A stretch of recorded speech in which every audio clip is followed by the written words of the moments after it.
Good morning प्यारे बच्चों, मैं हूं आपकी एजुकेटर पूर्णिमा और हम करेंगे वर्कशीट नंबर 10। सब्जेक्ट है आपका हिंदी। नादान दोस्त हम चैप्टर पढ़ रहे थे। भाग है इसका तीसरा, यानी कि 2 भाग हम पहले इसके पढ़ चुके हैं। कक्षा है आपकी छठी और डेट है आपकी 29 अक्टूबर। छुट्टियों के बाद आप लोग बहुत कम काम कर रहे हो, स्पेशली 6 क्लास के बच्चे। आप लोगों का काम नहीं आ रहा है। कल भी मैसेज करने के बाद आपने काम भेजा है, तो कालका जी स्कूल वाले बच्चे, ठीक है, तो काम करके भेजना है बेटा आपको अपना। ठीक है प्यारे बच्चों, पिछले कार्यपत्रक में हमने पढ़ा कि श्यामा और केशव के घर पर चिड़िया ने कॉर्निस के ऊपर, वैसे हरियाणा में तो इसको छज्जा बोलते हैं, अंडे दिए हैं, जिसको लेकर दोनों के मन में तरह तरह के सवाल उठते हैं और उन दोनों ने मिलकर अंडों को धूप से बचाने के बारे में सोचा। अब आगे। गर्मी के दिन थे, बाबूजी दफ्तर गए हुए थे। अम्मा दोनों बच्चों को कमरे में सुलाकर खुद सो गई थी, लेकिन बच्चों की आंखों में आज नींद कहाँ। अम्मा जी को बहलाने के लिए दोनों दम रोके, आंखें बंद किए, मौके का इंतजार कर रहे थे। जैसे हम कुछ कुछ चुपके चुपके करते हैं, या सांस रोक लेते हैं। मोस्ट ऑफ द केसेस में देखो, अगर बात ऐसी हो कि हमने, चलो क्वेश्चन में ही बात करेंगे, अभी पहले इसको पढ़ लेते हैं। मौके का इंतजार कर रहे थे। जो ही मालूम हुआ कि अम्मा जी अच्छी तरह से सो गई, दोनों चुपके से उठे और बहुत धीरे से दरवाजे की सिटकनी खोलकर बाहर निकल गए। ऐसा तो बहुत होता था गर्मी की छुट्टियों में, तो बहुत ही ज़्यादा होता था। अंडों की हिफाजत की तैयारियां होने लगी। केशव कमरे से एक स्टूल उठा लाया, लेकिन जब उससे काम न चला तो नहाने की चौकी लाकर, ये देखो किस तरीके से इन्होंने एक ये चौकी है, फिर इस पर स्टूल लगा रखा है, दोनों बहन भाई लगे पड़े हैं, है ना। स्टूल चारों टांगे बराबर न होने के कारण जिस तरफ ज़्यादा दबाव पाता, ज़रा सा हिल जाता। उस वक्त केशव को कितनी तकलीफ उठानी पड़ती उसका दिल ही जानता है। डेफिनेटली डर लगता है। स्पेशली ऐसा केस हमारे साथ, मेरे साथ ऐसा होता है, जब मैं एलईडी बल्ब लगा रही होती हूँ तो किसी अलमीरा पे चढ़ के या फिर किसी तरीके से, जब घर में कोई नहीं होता है, ठीक है, यह उसी का दिल जानता था। दोनों हाथों से कॉर्निस पकड़ लेता और श्यामा को दबी आवाज से डांटता, अच्छी तरह पकड़ वरना उतर कर बहुत मारूंगा। मगर बेचारी श्यामा का दिल तो ऊपर कॉर्निस पर था। बार बार उसका ध्यान उधर चला जाता और हाथ ढीले पड़ जाते, क्योंकि ये बेचारी बेशक नीचे है, लेकिन इसका भी मन कर रहा है कि ऊपर क्या हो रहा है, ये भी देखना चाहती है। ऐसा होता है ना हमारे साथ। तो इंतज़ार, प्रतीक्षा, हिफाजत, सुरक्षा, तकलीफ, परेशानी, सिटकनी, कुंडी, देखो मे बी हम गर्मियों तक भी साथ पढ़ेंगे ही। तो अब की बार जब चिड़िया बच्चे देगी तो मैं आप लोगों को उनके फ़ोटो ज़रूर दिखाऊंगी, ठीक है। माँ के सोते ही केशव और श्यामा दोपहर में बाहर क्यों निकल आए, ठीक है, वो लोग उनको बचाना। देखो, माँ के सोते ही केशव और श्यामा दोपहर में बाहर क्यों निकल आए। अंडों की हिफाजत करने के लिए केशव और श्यामा माँ के सोते ही दोपहर में बाहर निकल आए, ठीक है। नेक्स्ट है, केशव और श्यामा ने अंडों की हिफाजत की तैयारियां कैसे की। अंडों की हिफाजत की तैयारियां करने के लिए सबसे पहले केशव कमरे में एक स्टूल उठाकर लाया। स्टूल छोटा था, इसलिए उसके नीचे नहाने की चौकी लगा ली थी, ठीक है बच्चा। नाउ क्या आपने भी अपने घर वालों से छुपकर कुछ क्या, हमने तो बहुत काम किया और सभी बच्चे करते हैं। अगर सबसे ज़्यादा देखा जाए तो मैं कंचे खेलने जाती थी हमारी छत के साथ, मतलब छत से पार मैं कभी नहीं जाती थी। जो छत होती थी ना, तो हमारी तो पक्की छत थी, तो साइड वाले घर में कच्ची छत थी, तो कच्ची छत में हम पिल्ला बना लेते थे बच्चे, और गिट्टे खेलते थे या कंचे खेलते थे, तो लट्टू चलाते थे। तो जिस टाइम मम्मी पापा सो जाते थे, लाइक दोपहर में पापा स्कूल से आके सोते थे, और हमें भी अपने साथ ही बोलते थे कि कपड़े चेंज करो और सो जाओ, लेकिन मैं और मेरा भाई सोते तो नहीं थे। जैसे ही पापा की आंख लगी, फिर हम ऊपर की तरफ भाग लेते थे और ऊपर जाके कंचे खेलने लग जाते थे। एंड आई डोंट नो कंचे खेलने से पापा को क्या प्रॉब्लम थी, बहुत डांटते क्या था, वो कंचे ही सर पे मारते थे जो भी हम जीत के लेके आते थे। बट कंचे खेलने का एक सबसे अच्छा मेरे लिए फ़ायदा ये हुआ कि मेरा निशाना बहुत अच्छा है अभी भी, आज भी, ठीक है। तो ऐसे बहुत सारे काम करते हैं। मैं नहीं चाहती कि आप यही वाला काम लिखो, आप कुछ और लिखना जो आप करते हो, ठीक है। क्या आपने भी घर वालों से छुपकर कुछ काम किया, ऐसे किसी अनुभव को लिखिए। हाँ, एक बार हमारे घर की छत पर बने कमरे में बिल्ली के छोटे छोटे बच्चे थे। हमने अपने घर वालों से छुपकर रोज उनको के लिए रोटी और पानी रख कर आते थे। मैं बताती हूँ आपको, अराउंड 2014 की बात है ये, और मेरी तबीयत बहुत ज़्यादा ख़राब थी। लाइक मुझे हॉस्टल से कुछ टाइम के लिए हॉस्टल छोड़ के घर गाँव में जाना पड़ा।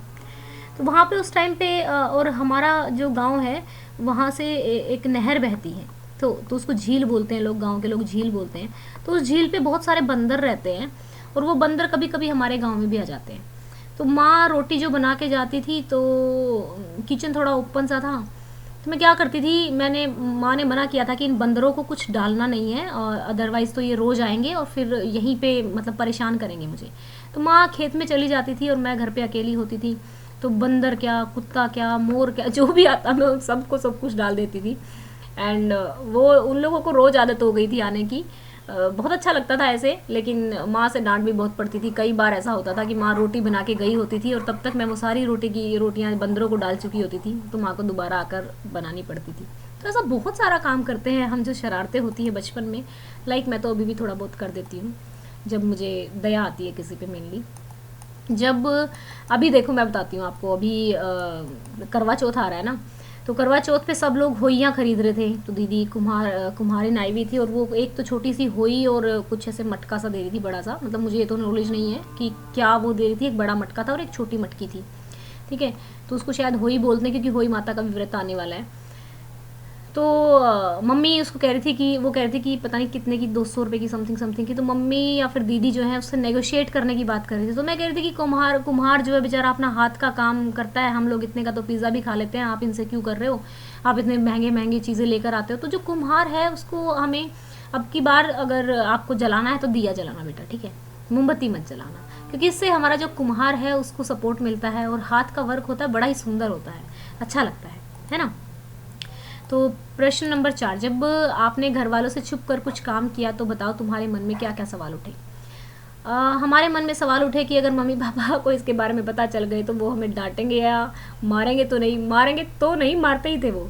कभी कभी ये सवाल भी उठता था कि घर वालों से छुप कर कुछ भी काम करना सही है या गलत है। और मेरे केस में ऐसा रहता था, मैं पिटती ज़रा कम थी क्योंकि मैं परिवार में सबसे छोटी थी। तो मेरा भाई बेचारा मेरे केस में ज़्यादा पिटता था। इन केस ऑफ मैं सबसे छोटी थी और अगर मुझे पिटने का लग भी जाता था कि हाँ भाई आज तो काम ऐसा कर दिया है कि अब तो पिटना ही पड़ेगा, तो मेरे बाबूजी सरपंच थे और मैं उनके पास, सबसे परिवार में सबसे छोटी होने के नाते मैं उनके पास जाकर बैठ जाती थी। और उस दिन मैं पूरा आती ही नहीं थी, मतलब घर में ही नहीं आती थी। तो मतलब वहीं ताऊजी के घर पे ही रहती थी, बाबूजी बोलते थे हम उनको। दिए गए शब्दों से वाक्य बनाकर लिखिए। इंतज़ार, मुझे आज, और एक और मैं आपको बात बताती हूँ। मेरे लिए क्या होता था, मम्मी बस मैं बता ही देती हूँ, अब बता रही हूँ। तो एक गाँव में ना मिट्टी का हारा बनाते हैं, तो भैंसें वगैरह होती थी, तो मतलब ऐसे दूध रख के जाती थी मम्मी और ड्यूटी लगा के जाती थी कि आज इसको देखना है, इसको जैसे थोड़ा थोड़ा गर्म होने लगे। पहले गैस, उस टाइम पे गैस वगैरह का सिस्टम नहीं थी घर पे उस टाइम पे। तो इसको ढक्कन को ना हटा देना है जैसे ही उफान आने लगे। तो मैं खेल खेल में भूल जाती थी, वो दूध बह के पूरा निकल जाता था। हालांकि मैं पूरी कोशिश करती कपड़ा लेके उसको यहाँ से भी साफ़ करने की, लेकिन दूध की कुछ बूंदें होती थी जो हारे में गिर जाती थी और मम्मी को आते ही पता लग जाता था। तो समटाइम मैं बस समझ लो, मतलब पापा तो नहीं मारते थे, मम्मी का ही डर रहता था हमेशा मेरे केस में। तो फिर मैं तो अपना ऊपर वाले रूम में तब तक कुंडी नहीं खोलती थी जब तक पापा नहीं आ जाते थे, क्योंकि पता होता था बाहर निकलने पर तो मार पड़ने ही वाली है। तो कुछ केस ऐसा होता था जो मेरी बचपन की अगर यादें ऐसी हैं कि जो मारने वाली हैं।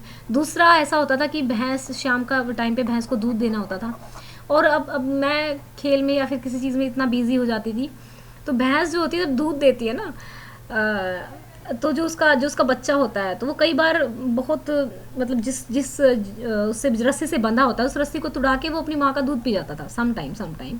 तो मैं नहीं देख पाती थी, तो फिर आके भी माँ डांट मारती थी कि तूने क्यों नहीं देखा ये। और मैं घर में अकेली थी, सारे बहन भाई हॉस्टल में जा चुके थे। ये अराउंड 8th और 9th क्लास तक की बात है। तो ऐसी ऐसी कुछ यादें हैं। मुझे आज 2 घंटे तक बस का इंतज़ार करना पड़ा। मतलब आपको इंतज़ार का वाक्य लिखना है। हिफाजत, हमें बेजुबान जीवों की हिफाजत करनी चाहिए। कितने सुंदर वाक्य है ना। तकलीफ़, तुम्हें यहाँ तक आने में कोई तकलीफ़ तो नहीं हुई। सिटकनी, राम ने अपने दरवाजे की सिटकनी लगा ली।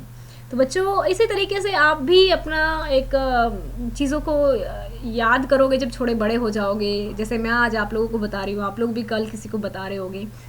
एंड ठीक है, हमारी वर्कशीट पूरी हो गई है और अभी हम अपना टारगेट सेट कर लेते हैं। क्या टारगेट रखें हम अपना टारगेट रखते हैं हम 700 लाइक्स का। और आपको बताना है कि जो मैं आपको बीच बीच में बातें बताती रहती हूँ वो आपको बोरिंग लगती हैं या फिर आपको अच्छा लगता है, सो दैट कि हम कंटिन्यू रखें। ओके, 700 लाइक्स का इस वीडियो का हम टारगेट रखते हैं। Thank you, have a nice day, may God bless you.